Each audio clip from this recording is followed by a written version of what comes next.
Hello everyone, ఈరోజైతే మా ఇంట్లో గుత్తి వంకాయ చూడండి ఎంత బాగా వచ్చిందో, ఎంత టేస్టీగా వచ్చిందో.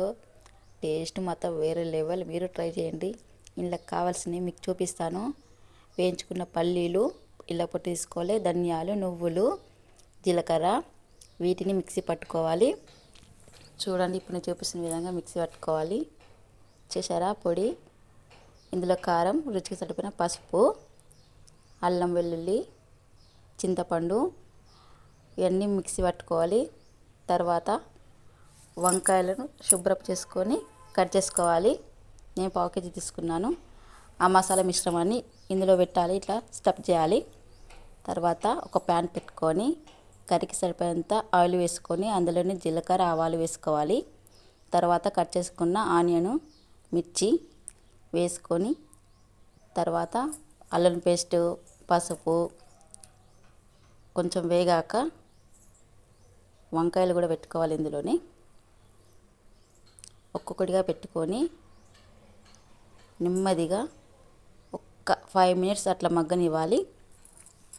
తర్వాత పేస్ట్ ఉంది కదా, ఆ పేస్ట్లోకి కొంచెం వాటర్ యాడ్ చేసుకొని ఇలా కలుపుకోవాలి.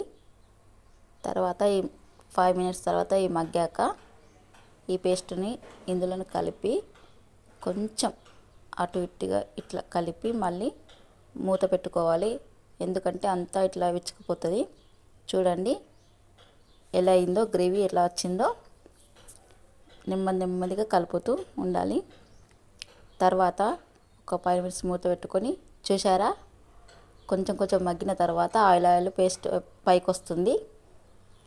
చూడండి, మెల్లగా తిప్పాలి. తర్వాత ఒక 5 మినిట్స్ మూత పెట్టుకొని మళ్ళీ చూడండి, పూర్తిగా ఆయిల్ పైకి వచ్చింది కదా. ఓకే, గుత్తి వంకాయ కూర రెడీ. చివరిగా కొత్తిమీరతో గార్నిష్ చేసుకుంటే అయిపోయి. చూసిండా, ఇలా పైకి రావాలి, అప్పుడు అయిపోయినట్టే.